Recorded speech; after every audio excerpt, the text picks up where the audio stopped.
Greetings and salutations everyone. I'm Ekamek, this is Let's Play Oxygen Not Included. In the last episode, we don't have that much meat lying about, so I've had to go on a slight bit of a culling spree,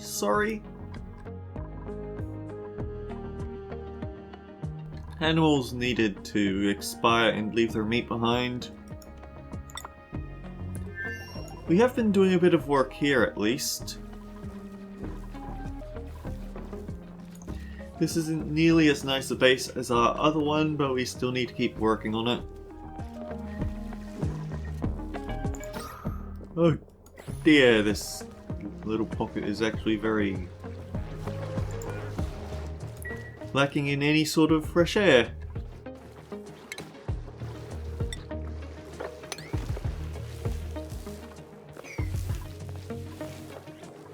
These guys are overcrowded, but I think I'd need to get more polluted water into it to properly... Actually, it looks like just about every batch of Paku here is overcrowded, so hopefully they won't mind too much.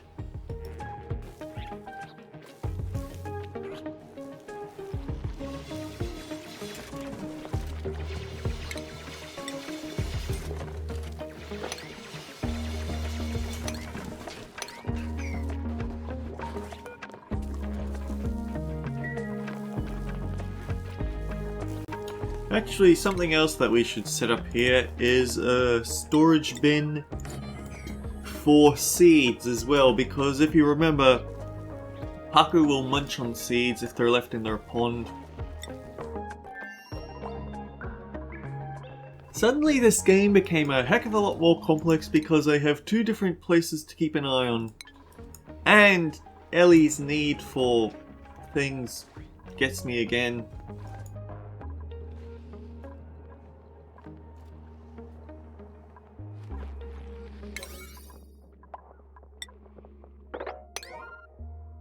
Okay, we should probably finish excavating this area before we move on to actually starting up the metal refinery.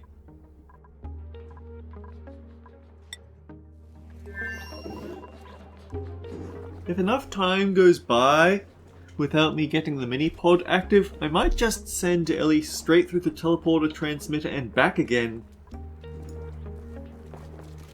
Even though we've established that teleporters aren't good for the eternal soul.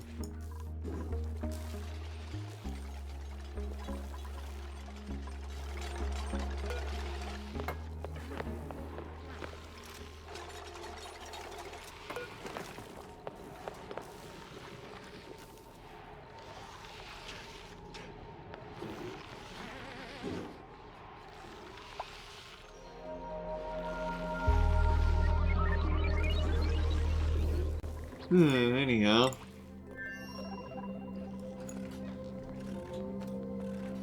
I had a miserable time, sorry. Just don't have any... On the upside, the stone hatch is now starting to make smooth hatches. It's only 2%, but it is going to happen eventually.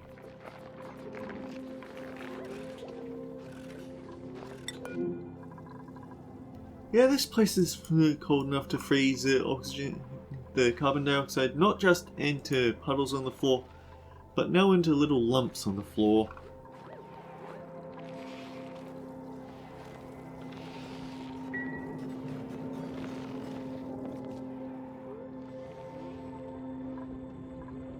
This place is supposed to be a massive heat buffer between the high temperature functioning of rocketry in space and your base. So naturally it would be rather frigid up there, but still.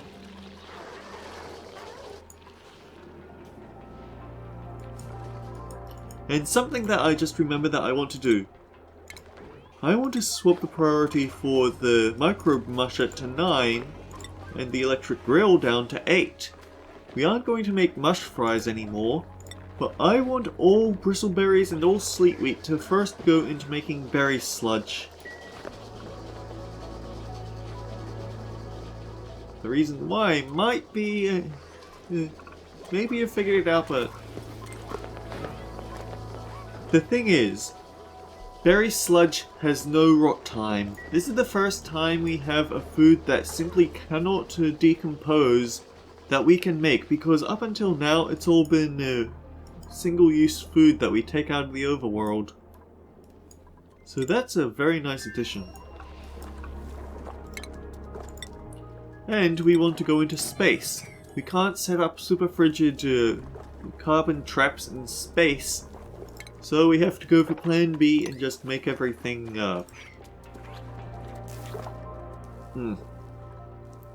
We just have to go for food that doesn't rot at all. If it weren't for the fact that we just have no way to make more food up here, I would probably have gone for storing all the swamp chards. But as it is, we just don't have any food lying around.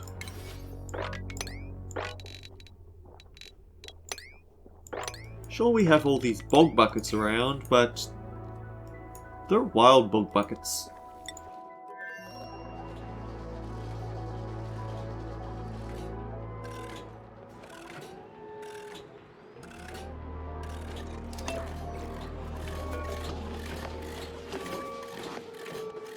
Meanwhile, Ashkin is hard at work getting his research back in order.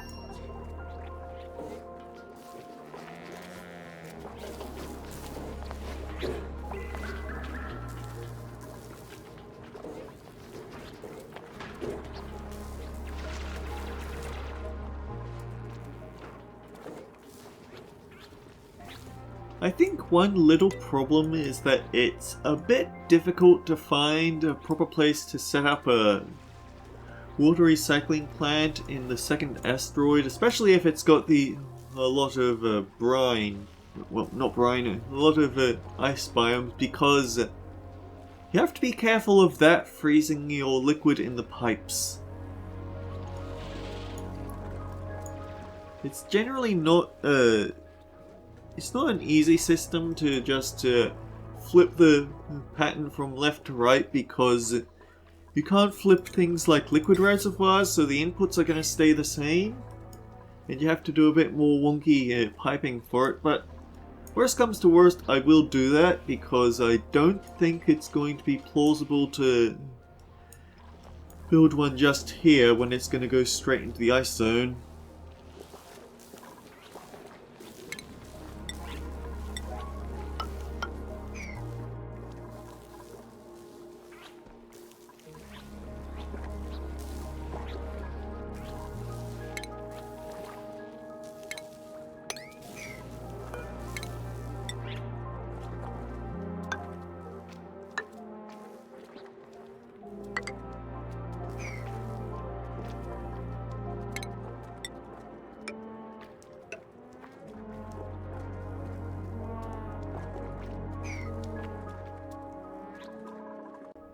Hopefully that'll keep them out of trouble for now. I probably should have sent over some warm sweaters for them. Whoops.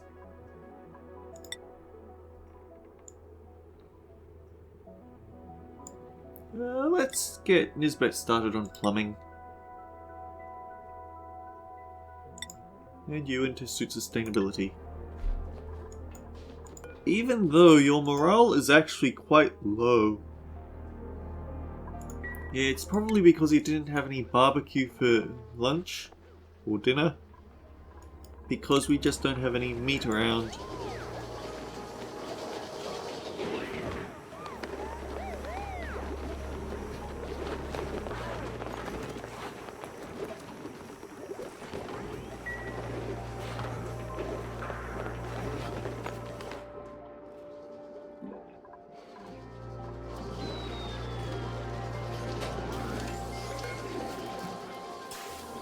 The slight catch that I always have with the materials study terminal is that people will immediately drop things to research with the 11 red bolts or something really unfortunately low and not fill it up before it's done. I mean, obviously you don't want to keep producing red bolts when the whole thing is empty, but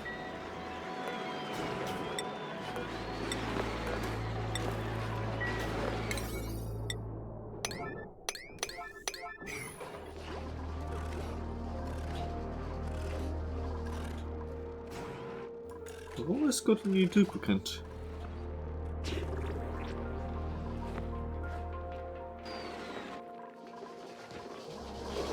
And I think I should build another lamp and put it over here.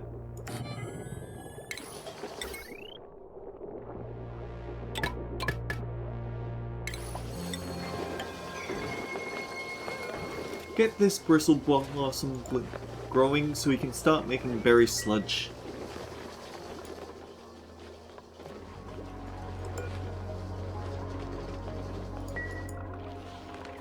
Have you made a new egg recently? No, but you're about to. And what's your egg chance? We're getting there.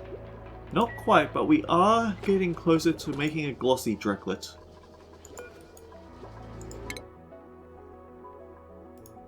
Every time it tricks me.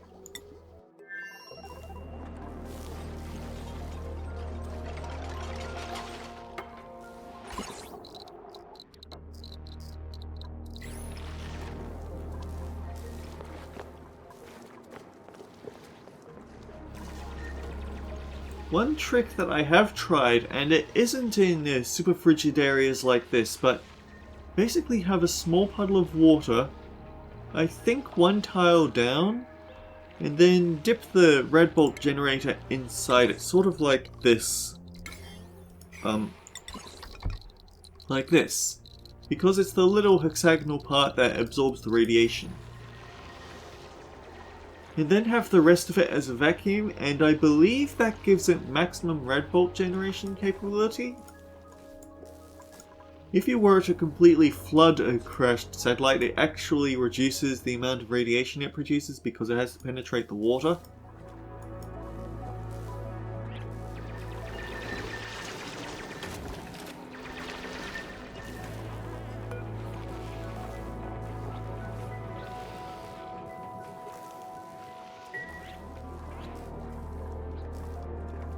Oh yeah, we've got polluted mud now.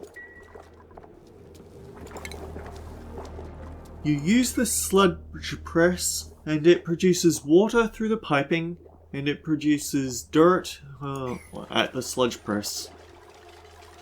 But you have to keep in mind that polluted mud will produce polluted dirt and polluted water, while normal mud will just produce dirt and water, so don't mix and match. You don't want to have to use a water filtration system when you can just simply use two different sludge presses.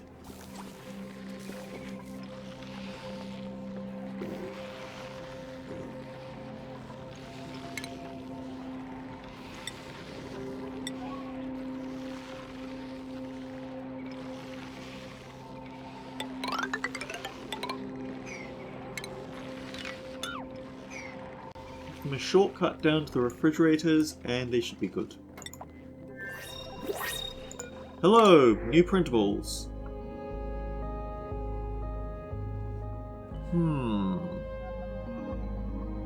We definitely don't need new duplicants, so the care package looks nice. But I'm actually wondering if there might be a way for me to get a pip and some thimbleweeds over to here? So they can plant a wild thimbleweed, because I don't feel particularly like routing a whole bunch of polluted water into growing a single thimbleweed.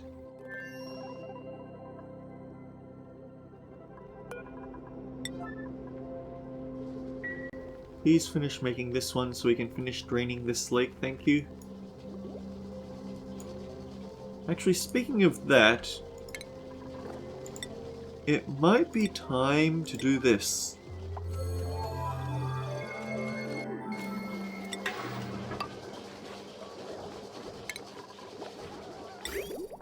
We want to build a liquid shutoff. We don't have any materials on hand, so I'll just use depleted uranium.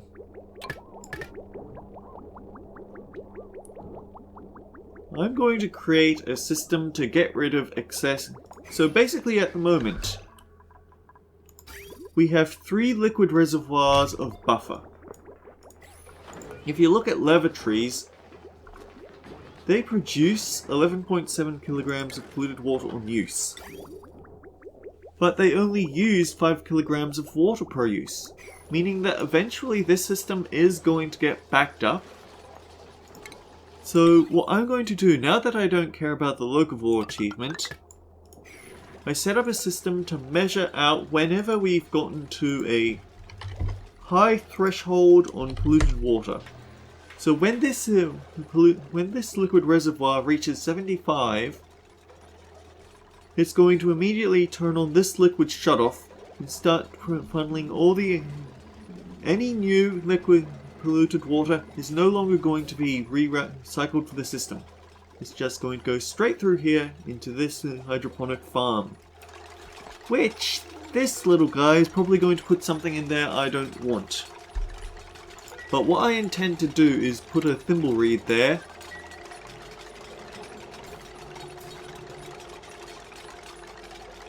Because they actually use a lot of polluted water per second. Anyway, with that underway, double checking here to make sure there's nothing new. It's Liam's break. This is still a latrine.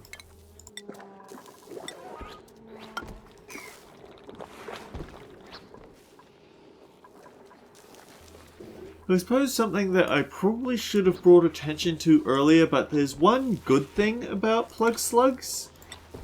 I mean, they do eat up all your metal and such, but...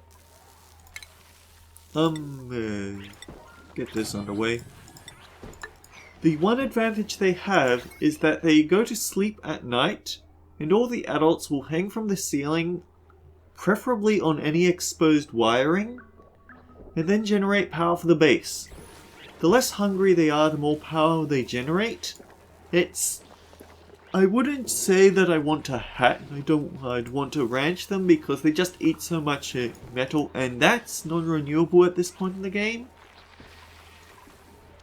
But just having a bunch of wild one in a little enclosure with a bunch of cabling to hang on, that can be pretty good for the system. It means you spend less time running on hamster wheels.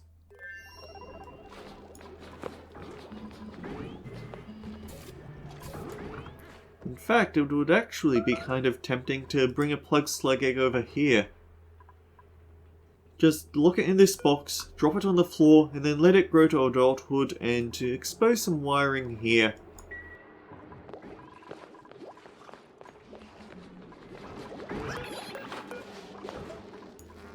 Oh, we also have a little baby squeaky pufflet.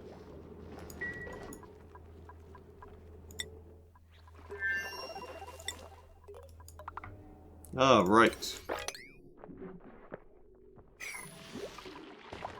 And we have our glossy Dreklet egg, yes! Oh,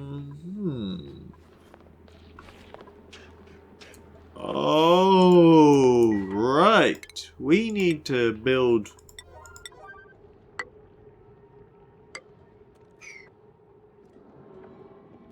We need to make sure they can't dig into this sedimentary rock. And chances are, when we expose the lower layer, they're just going to dig down even further, so we need to dig out this.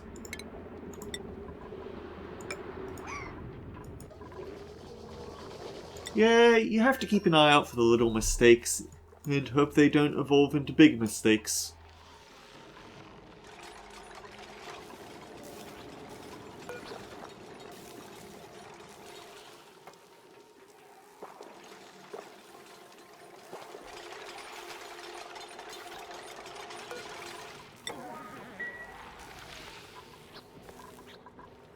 Actually, I should probably start digging out westwards, or leftwards, because it feels like, I want to say that there's at least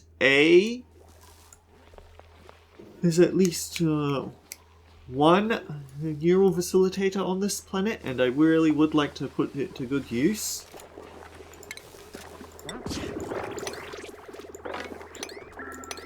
Yeah, the problem is this place is actually very cold. Not helped by this huge heat escape vantage.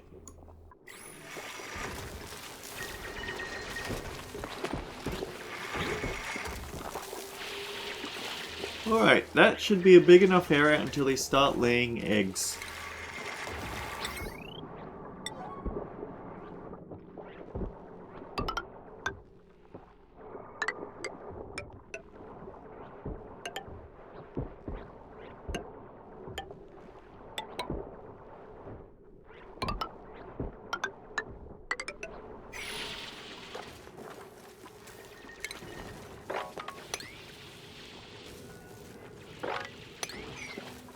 Unfortunately, this little Paku sink isn't doing that good a job of giving them more swimming room, so I might need to find some more water to dump in this place.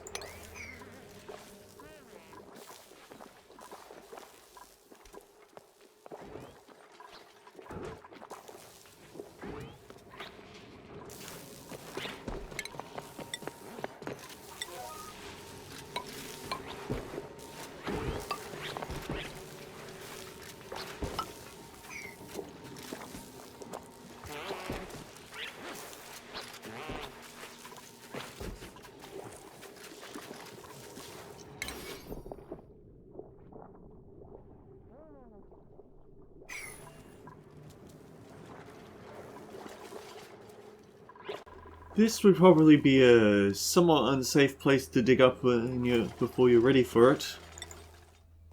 Or rather before you've gotten the lookable achievement, but we had that a long time ago.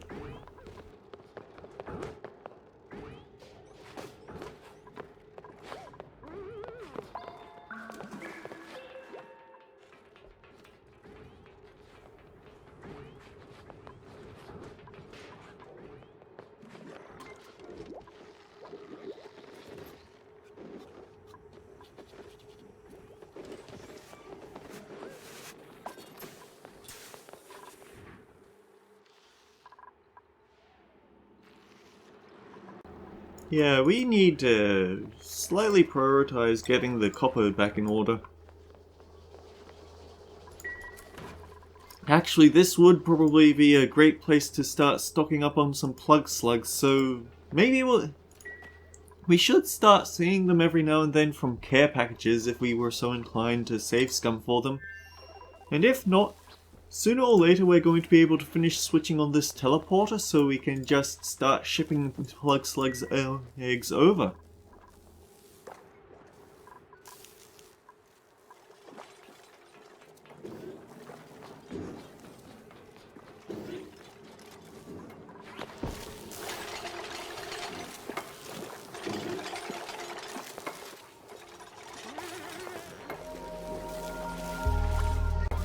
Okay, here we go.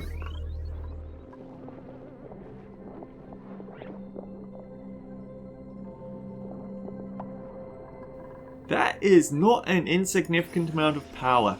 As they get older and they get hungrier if you haven't been feeding them, the power they produce is going to slowly die off, but when all's said and done, it's free power.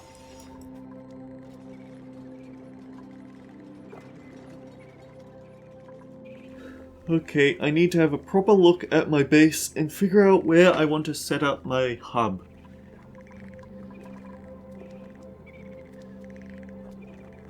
The closer you build to the surface, the more likely it is you're going to get radiation from space. Which, not the best of occasions, but I think it might be better than trying to dig out this area. I don't know, it's because I've got this little lake here. I need to keep all of my water contained.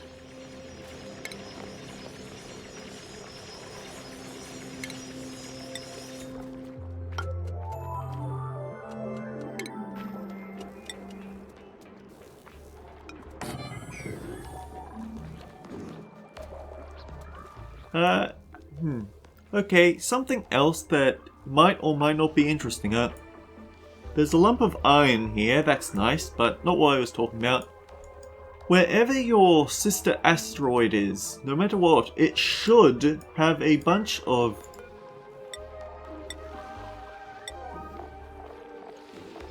remove the muckroot, the nutrient bar, and the swamp charred heart. I want to store all of my rottable food over here. Oh yeah.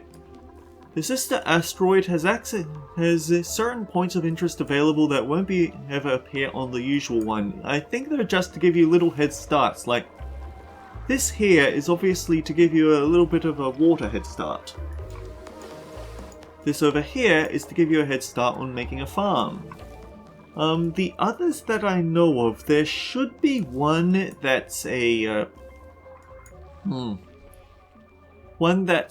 primitive early toilet, and one that's a coal generator with a bunch of batteries plugged in. And that one's very dangerous if you're going for super sustainable. You have to make sure there is absolutely no coal on the asteroid before you dig it up, and then you have to deconstruct it immediately. If you got a care package with a hatch and accidentally dig that up, then chances are someone's going to deliver a bit of coal. It's going to burn it for power, and bam, you've instantly failed the achievement. I have had that happen before, and it is not a nice feeling. But then you're not supposed to go for all the achievements at once, let alone in the DLC.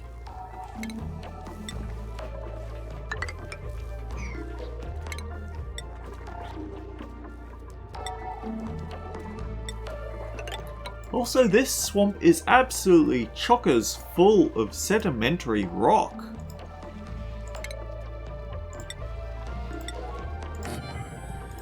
I don't have any mechatronics engineering duplicants about, but yeah, actually we should probably set up a rock crusher here.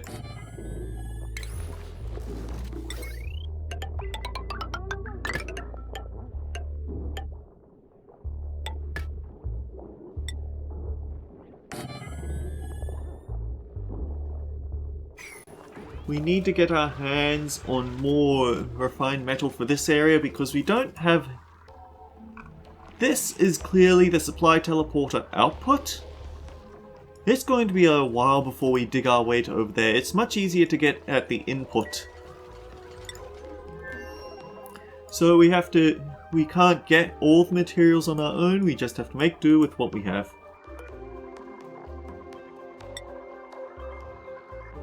And for some reason we don't have any copper. Presumably because everyone rushes over to the red bolt generator.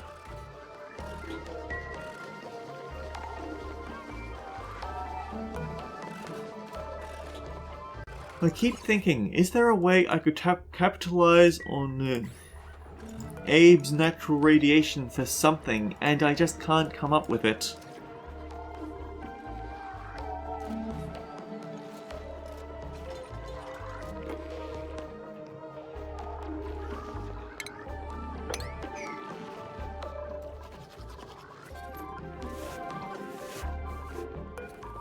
How much sedimentary rock do we have here? I have to know this.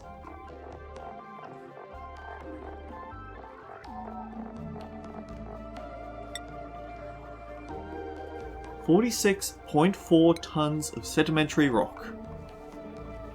So let's grab the branch calculator. We have one hat. Okay, so we farm 2.5 hatches per cycle.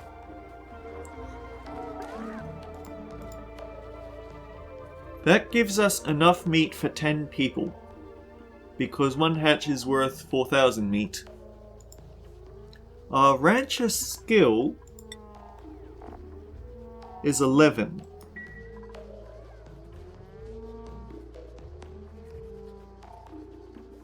What happens here... I am looking at the calculator, sorry, it probably is very boring to hear me talk all about this, but they have to eat through 2,240 feed per cycle, and it's going to take 100 cycles for a hatch to die of old age. That means that we need a bit more than 100 times what it takes per cycle to feed them all the way into a different breed. So, let's plug the numbers in.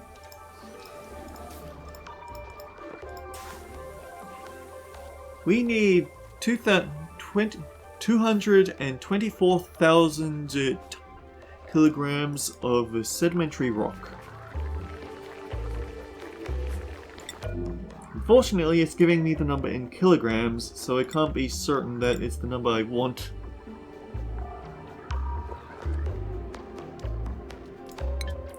We might be okay to swap over to the sedimentary rocks.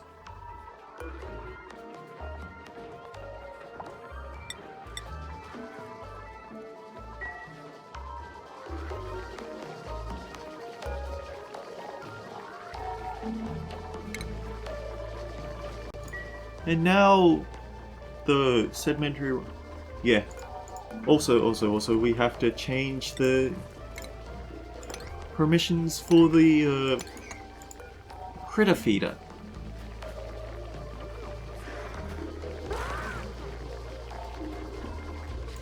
So eventually they're going to swap over from eating sandstone and sand to all the rock types. It's going to be a long-term project. Don't expect to see that for a very long time, but it is going to happen. And, okay, you two are still happy and running about here. That's good. And at some point they are going to produce some smooth hatches. But it is definitely past our usual cutoff point, so until next time guys, take care. We'll see you all around.